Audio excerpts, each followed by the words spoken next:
Legacy Collection Chat, a new series which aims to provide you with a deep dive into the Mattel Legacy Collection and the origins of this prestigious line.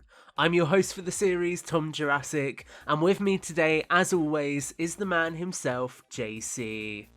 Hey Tom, hey guys, how you doing? Doing well, thank you. So, it's going to be interesting for you guys. We are recording these shows very far in advance. So it is April 2022 right now. But if we have planned this right, this episode should be releasing on the eve of the cinema release of Jurassic World Dominion.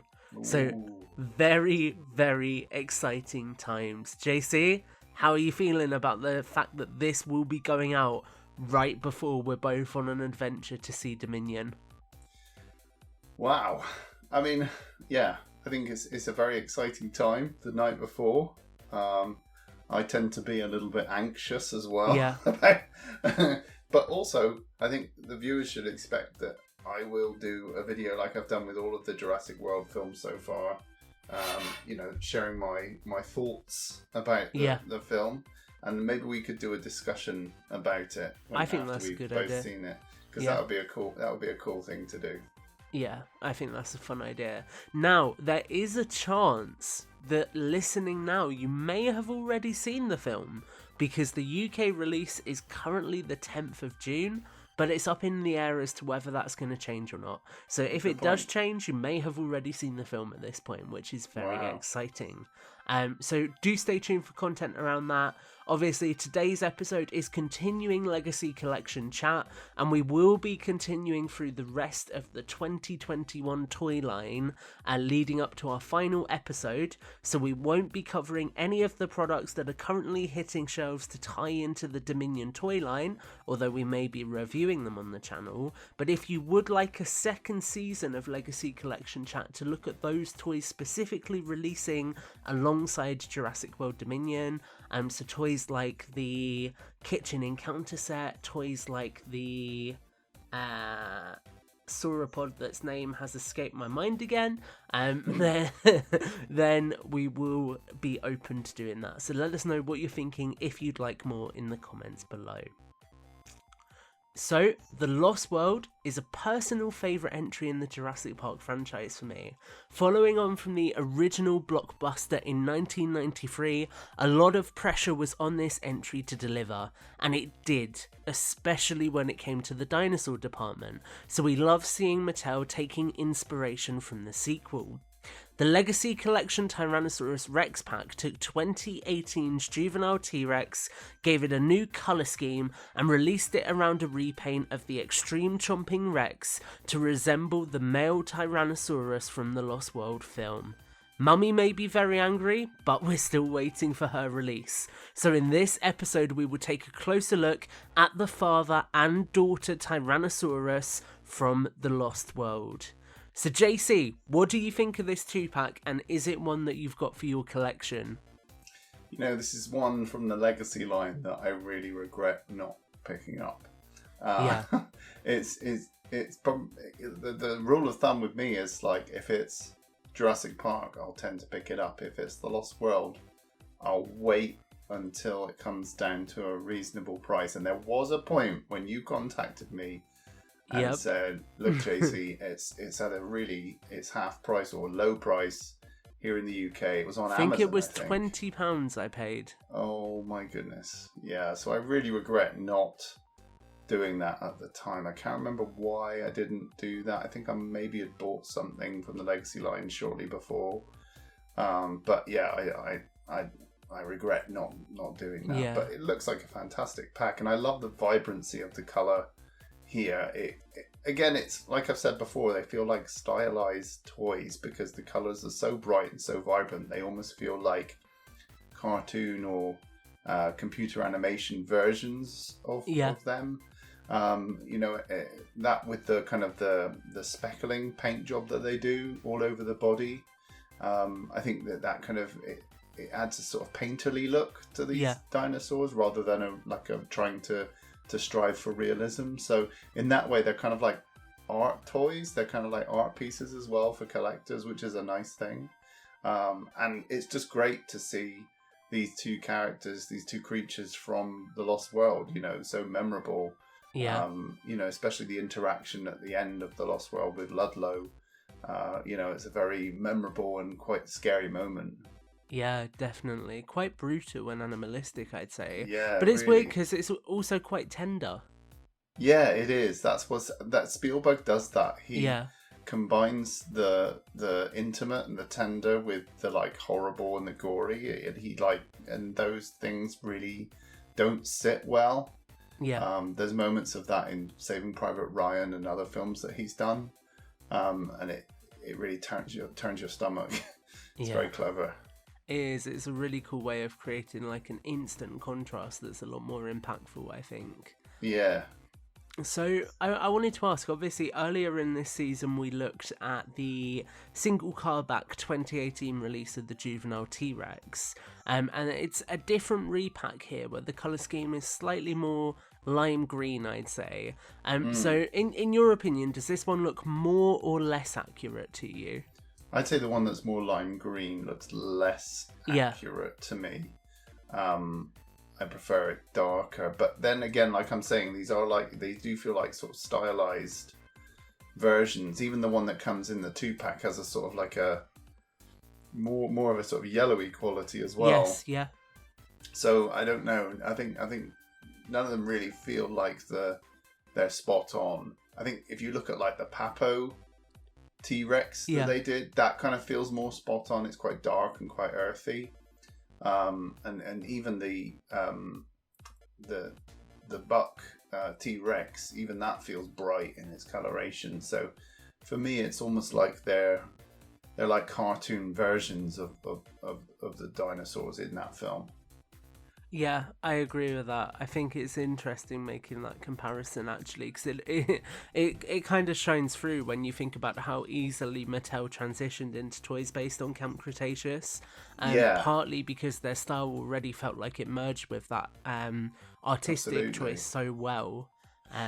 It's funny actually looking at these figures. They have a quality that reminds me of like the old die-cast figures that they did for the original Kenner line. If you were to take one of those little die-cast dinosaurs and scale it up and make a toy out of it, that's how these kind of feel. They feel like they've got that sort of hand-painted look about them, but they're scaled up and they've got a very nice kind of, like an art piece almost. Yeah. No, that's really cool to hear that it sort of harkens back to that older product as well a little bit. Yeah, definitely does. I think it's the kind of matte finish, like semi-gloss finish as well. Yeah, that's definitely more pertinent on this set, I think, as well. Right. So I wanted to ask more about the male Rex as well. Is this a sculpt of the T-Rex that you like seeing reused here? Or do you think they should have gone for a different sculpt to differentiate it from the Jurassic Park Rex? Because, I mean, obviously the animatronics are quite similar, right?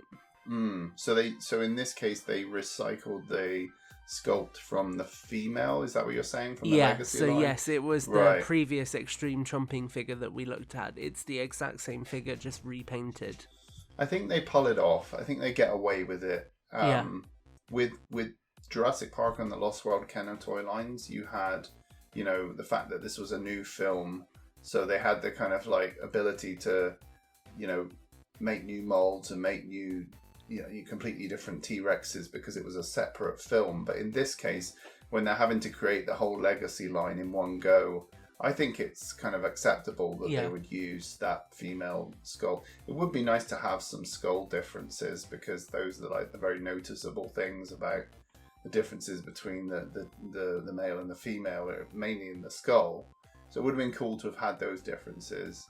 But I'm not offended by it. I'm just happy they created this set. I think it's a really nice nod to the Lost World. Yeah, it definitely is. It's nice that we're getting more Lost World love in the Mattel toy line as well. Absolutely, yeah. So how does this figure compare to that Kenner version you mentioned? Is the Kenner version quite different colour scheme-wise? So I guess I'm thinking of the Thrasher T-Rex. Yeah.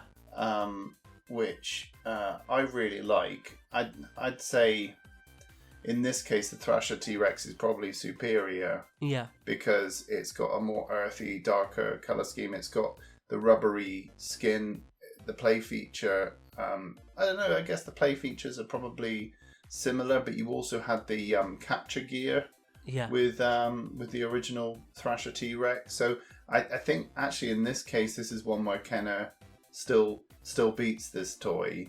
And even on the look, I think it's the old Thrasher T-Rex had like some nice light airbrushing in areas that made it feel really nice. I guess the sculpt on the head is really nice for these Mattel figures. Yeah. And the level of detail that they've put into these figures is really impressive. Like the level of scaling and detail when you get close up to these figures.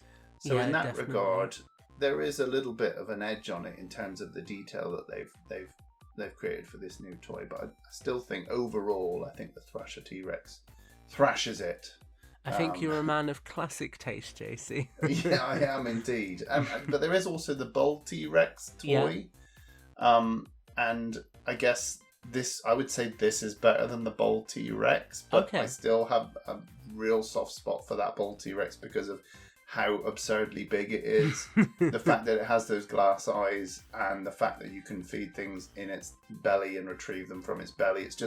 It's just so absurd and memorable that that Bull T-Rex will always have a special place in my heart. I personally think it loses points because the figures don't come out as dino poop. See, now, that would be awesome. That would be great. Yeah. Well, that we'll just have to tell Mattel that's what you got to do, guys. You got to make figures come out of the T-Rex as poop. Perfect. That's the bar.